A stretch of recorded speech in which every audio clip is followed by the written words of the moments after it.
Hey gang, welcome back. It is I, Dr. Boss Key, and I thought I'd do a tips and tricks video about how we implemented the super weapon. I just spent yesterday spending about 3 hours tweaking and tuning the super weapon plus the weapon upgrade system in order to get back to where things felt in Interstellar Sentinel 1. So let me just show you what that looks like, because it's always nice to show. Super weapon. Yeah. Get in there. So a few things you'll notice here. One is that when I discharge the super, one, it's big and beautiful and sparkly, and people go, "Whoa, it's great!" Right? Like it's always good. But two, you'll notice that there's a player shield graphic that appears, and then the third thing that's quite important is there's this like discharge, heat venting, and a scream where basically the super weapon is the absorption of all these enemy souls, and then it's like a reverse Ghostbusters thing. And then when you blast it out, there's this like, it's meant to be like the screams of the souls being discharged. So here it is. Weapon. So I thought, why not walk you guys through it since it's fresh in my mind. All right, so first and foremost, I'm only going to focus mostly on the super itself. I've got a few other things here. I guess I could, well, let me just do that. So in order to do this, and I highly recommend when you're doing your super testing, put yourself in a test level. Make sure you have a super power up, so it makes it easy for you to essentially have a full super, and then you can just iterate. You want, whenever you're doing any kind of work, as you probably know, one of the great things about Shmup Creator is that having the fastest way to iterate and tune and place is going to save you a lot of time. The longer you have, the more time you have to spend getting to the point just to see your change, the longer your iterations will take. So, okay. Well, first and foremost, all right, so let's go over into the player weapon system. You can see I got a bunch of things here that are obviously in the way. So I'll just get these out of the way. And so this is our weapons and a bunch of other things. So you can see what these look like. This is basically the way, just to show you the construction. So I have effects for the auto weapon, for the rapid fire, and then for the player weak spot. And then we do a little extra candy here with the cloak. So just kind of makes the character feel more dynamic. So I didn't want to confuse anyone there. And so now, in this particular case, if you don't know yet, the super weapon is essentially a weapon set. So here we made it. In this particular case, it's 11. You can move your weapon sets up and down. I usually like to put my super weapon at the bottom of the list. That way I don't upgrade with power, because we have power-ups in the game, to the super weapon class. And one of the things that you do is you come over to gameplay and you come over to gauge. So here's gauge. So you have nice things. This isn't really about a super weapon tutorial. I'm just showing you where you can configure bits. Here is the button in our particular case. So we mapped it to the B button. And then we have some things that we pulled over from testing where you have your activation min time, et cetera, right? So you can see what those look like. I won't go over those too much there. In our particular case, we prefer using the super weapon as auto fire. So meaning that once you've pressed the button, then it will discharge the entire super weapon gauge, as opposed to having to press and hold the button. So you could do some interesting gameplay in there where you can press and hold the button and then let off and the gauge is still draining, but then press it again. So you can have multiple ways to use your super. That's beyond the scope of this. I just wanted to show you kind of what our setup was. And then here you set the weapon set. So in our case, we set it to super, which we named in the weapon set. Makes it easier when you want to go back and find this stuff. And then there's some other parameters here. Also, I think supers feel really good when they generate items. So that's why we have the Star Gem item. And I also really enjoy that in our case, it doesn't matter as much, but canceling bullets is also useful. And then here we set our invincibility time. That's why we have the player shield. So just reinforcing visually that these things happen here.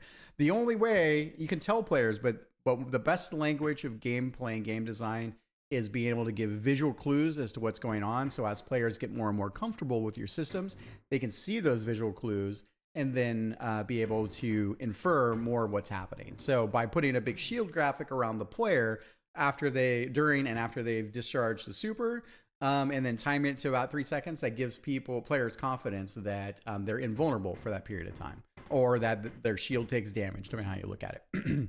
Okay, so now that you've got that piece here, what we have here, so I've got the super weapon set selected, and so we've got we have the front weapon locator here, which is basically where the main beams appear from, right?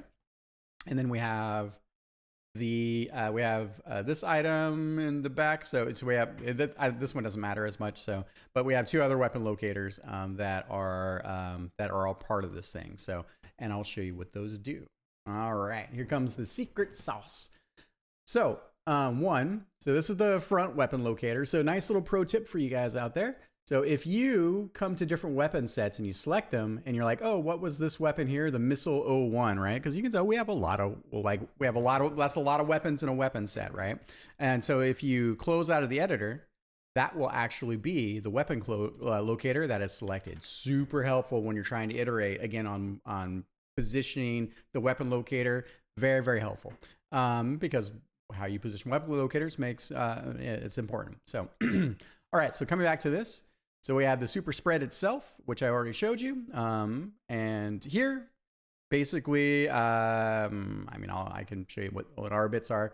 So on the super spread itself, on the locator shot, we have basically a particle system that is glow blue super, no secondary particle system. The sound, we have this plasma beam shot, or plasma beam short. This is this it's like venting sound.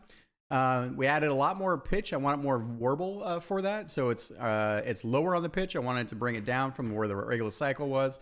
I reduced the volume by about half, and then pitch variation is 10 just to keep the ear from fatiguing. So these don't get used all the time, but in our game, we like players being able to use the supers to save themselves. It's kind of instead of having a bomb, it's still, I like that it kind of functions like a bomb, but doesn't necessarily kill everyone, but does all kinds of other things. But anyways, I digress.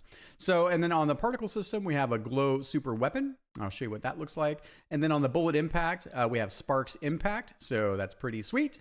And then on the sound, we have ghostly monster 4. And on the bullets, we basically use a 2-frame bullet here. So it's got columns and rows. And then in our case, I kept the width and the height to 1, even though this is the bullet range. This is again being helpful to your players, right? A player, when they see something like, when they see a giant beam like this, if only the damage is actually in here and not on the edges of the beams, right? Then what's going to happen is players are going to feel like it's as effective. So by keeping your collision box bigger, and I think we're using a 128 by 128 for the sprite sheet, then you're erring on the side of just help the player out. They're using a super. It's a panic moment. Don't be stingy, right? Because if you think about it in normal shmups, a bomb basically resets the entire game screen, right?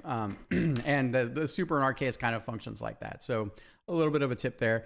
And then the other thing for us is we changed the beams to be invincible. I really want it, whatever you point at and shoot, for the beams to actually travel through, do damage, continue to do damage while the super is triggering, and be able to reach any enemies that are in the beam itself. And then here, life duration, this is just how long do the bullets live when they're outside of the camera. You don't really, you can keep that small. Because of the way we set up the super is a big visual payload. It's using a lot of bullets. It's using really fast bullet speed. So by keeping your life duration, whoops, I hit the back button there, short, that just keeps a little bit more optimization. There we go. And then on the visual, so time between bursts, we didn't want bursts in our case because it's a continuous stream, even though they're not beams. And then this stuff actually doesn't matter, which I had still turned on. A number of bullets is just 1. And then here in the symmetry tab for the repeater, we wanted 7. So that gives us 1, 2, 3, 4, 5, 6, 7.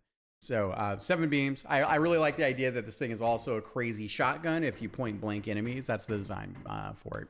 Okay, and then there's nothing else over in this space, just making sure the button assignment is correct. And then on the super player shield VFX. So this is this guy right here. And that was really important for when the super is triggering, again, that visual language, right? So, and I think I need to double check as a note for myself. Let me take a quick note. This is fresh off the presses. Dang it. Notepad. My note for myself is check shield. But you know what? I bet you I can do it right now. 1 second. And we're back. Yeah, so the other side of this, as you can tell, is unfortunately, and this is just the way it's set up in the engine, I do not have the ability to make the shield graphic be on top of the player because I am using a hidden feature in the engine, which allows all weapons to be drawn behind the player because we have weapons that are big, they're bigger than the player. We have weapons where bullets shoot across the player, across the player's body. So we have like an auto turret here and it's shooting past, and sometimes it's shooting like this. And we definitely didn't want to have our own bullets covering up the player's weak spot. So, and that's why I have that. So in a normal scenario, and again, design considerations, you could have your graphic be on top. So anyways, coming back to that. So, so we took a look. So then we have the super player shield VFX. So it starts from center, nothing big there. Here, so what we're using basically an invisible bullet, which basically just means it's a very short, it's like a 64 by 64 empty sprite. So we didn't want any other visuals because what we have done is in order to trigger this in this part of the super weapon set, which means it comes on and it will continue to fire while the gauge, it's all tied into your super weapon, and then it will turn off based on how long your particles live for, but also when the weapon is done discharging. That's why it's tied into the system this way. So this basically just makes it to where the shield appears while the super is discharging. So bullet size doesn't matter, speed doesn't matter. We didn't need to do anything there. Life duration, we kept a little bit longer. I also guess it doesn't matter because it's life duration. Could have been shorter. These things don't actually leave the screen. And then on the locator shot, there's nothing here. And then we have, and this is important, so we used a laser particle system. And I seem to remember we used that because a laser, either plasma or normal, when you discharge it, it continuously discharges as opposed to firing individual bullets. There are some exceptions to that, but it also meant that it's not re-triggering those individual bullets each time. So, and that's why we put it in that way. And then you don't need anything for bullet impact or any of the other stuff. Okay, so that's the shield VFX. And then we have the super weapon screen. And then on the super weapon screen, same thing. None of this stuff matters because it's part of the super weapon set. Time between bursts, we only wanted this to shoot once and basically stay alive for the duration of the weapon. So our super discharge is about 3 seconds. I think it's actually like 3.5 seconds, or the invulnerability is. It's not entirely true. The super weapon continues to discharge for the duration of the gauge, so it's variable, but 3 seconds seemed to be about the right time, so I thumb waved that. Nothing else in these spaces. You don't need any bullets or anything for here. This is just about the audio. And what we really wanted to achieve here is, and I'll get into that in a second. So again, an invisible bullet in this particular case. We're using the, is that the projectile? Huh. Oh, it works. Oh, it works because it's just a single bullet. All right, cool. So there's nothing else here. So again, you're basically hacking into the weapon system and not drawing bullets. So you can do that by, when you can see we tagged it here, _invisible bullet. So same as the other one there. And again, the reason why we hacked it in is because that gives you the best timing in conjunction with the super weapon system. And then over here is kind of the sweet sauce here. So we have the sound effect, which we added to the locator shot. We made it a little bit louder in our case, a little overcranked. That's a different story. Again, a little pitch variation. And then that is it. Okay, so then what I'll do is I'll show you in particles. So what these things do.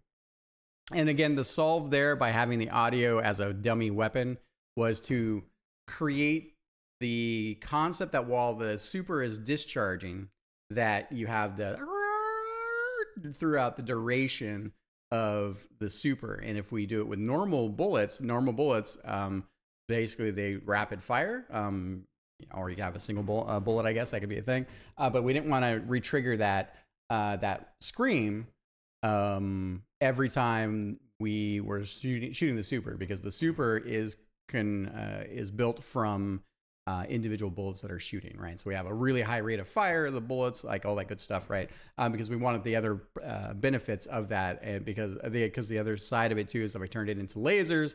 Lasers do a lot more damage, so this helped me balance out the details of how the super functions, how reliable it is, how much damage it does. So, and there are a couple other drawbacks with lasers.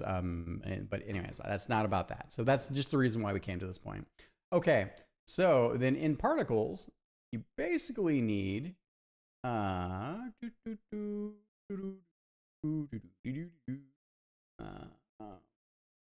okay. So we have the super player shield.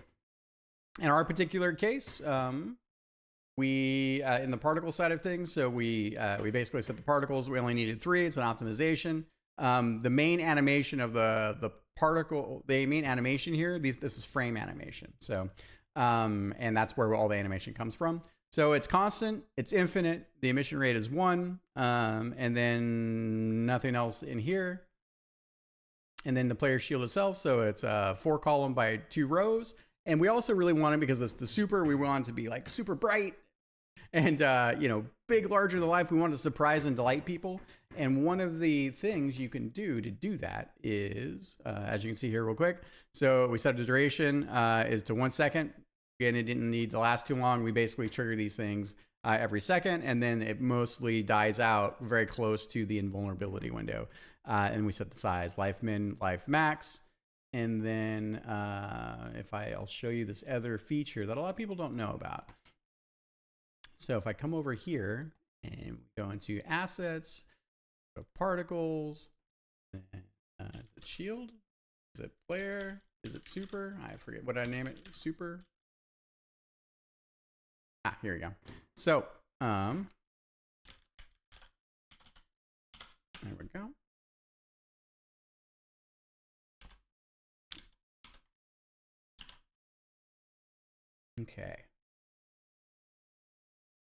Okay, so there's this feature in the engine called additive blending. Go look it up, but the short version of it is that the whites continue to additively stack to make things brighter and brighter. And you can use this to get that kind of extra crazy glowy flavor. And the way that you do that is that you take your sprite sheet, you add a black background to where your alpha channel would normally be. And then when you export it, is it this? Yeah. So you export it without an alpha channel. So you can, whatever your program is. And then what the engine does, it says, oh, this is going to enable additive blending. And so you can see here, right? The super weapon online. Let's see. So you can see here, like an extra crazy glowy. Look how crazy glowy it is, right? Again, you're trying to, in my big visual payoffs, like getting things that get people emotionally excited to use and deploy. And that is one of our little tricks that we used for that. So when you can see, we get this extra throw glow. Okay. So that is one aspect of that. And then we have the super sparks. So in the sparks here, and everyone's got this. So Sunny actually did a TGA texture here for this little glowy spark thing. I think it works perfectly for what it is. And so what we wound up doing is we added these particles for the sparks when the weapon is discharging, right? I went about that earlier. So, and you can see here, these are basically, I left the emission rate really high in this particular case, max particles, because it's just extra glowy bits. And then I want the emission to be downwards, so they spark and then kind of drop. And then here, there's no there, life min max. I want a little bit of variation, so between 1 second and 2 seconds, adjusting your size. And then over here, one of the other things that we do is I wanted them to be a little bit, it's almost like a salmon pink color, but I wanted them to change color over time. So that was that. And then here on the force, we added 60. So that gives an inertia in the Z. And then we have on scale, we have range start, range end is the same. And then the rate is -1. So it kind of gives it this where they kind of, they're very, very small, but they have a tendency to shrink down a tiny bit. So those are what feel pretty good to me. And then I think, is there anything else particle wise? Oh yeah. Okay. So there was the glows, right? So, and then the other one there we go. So glow. So we have this thing called Glow Blue Super. Look at this thing. This is giant, right? So, and here, I'll just go back the other way. So scale of 1, range in 0.2. So I wanted to get smaller over time. We have color over life, which we're not using here. We just want this color. And then, because I want it to be visually present on top of everything else, right? It kind of reinforces the idea that the player shield itself is then also emitting extra glowy color. That's kind of how the way I got to it. And then force, we added a lot of force to it to make it feel like it's falling down, like gravity is kind of applying it. And then we added some randomization, and we want to keep it in the 2D effect space in this case. And then also a nice little texture here. So this is one of the textures that come with Shmup Creator as well. So there's this glow sun. So I really like it. You know, you can make your own of these own things, right? But you can tell how it's set up. But basically, it's a very, very small particle, and I really like the extra glow fall off that comes from this, and that's why we did such a heavy tint. So technically, it's yellow. The blue works in this case. And then size, we had to crank it up quite a bit, again, because it's a just big over the top effect. And then we kept the life at about 0.8 seconds. And then it's set to local space, meaning it will follow around with the player, because players aren't just stopping and shooting. We set the max particles to about 10. And the emission rate is 10. So we're just like to get extra variety. I probably could crank these down a little bit too. But also in our particular case, when you discharge a super, that super is such a big visualization, and you have invulnerability. You're mostly clearing a lot of the screen. You've canceled the bullets. So even if you took a little bit of a frame rate hit, or you take a massive frame rate hit, it's almost a rite of passage to be able to tax your game engine to lower your frame rate as long as it doesn't go to 0, which nothing it really does. As long as it doesn't crash, right? But you have other affordances. So that was sort of my design logic when thinking about the visuals. And then, yeah, I think that the only other thing is we're actually adjusting it in the X. And I think that's pretty much it. Okay, and then the last one here is, so we have the super weapon glow itself. Max particles are 1 in this case. Actually, I wonder if I'll take a look at it later. Local space. Here, I want them to emit. I wonder if that's.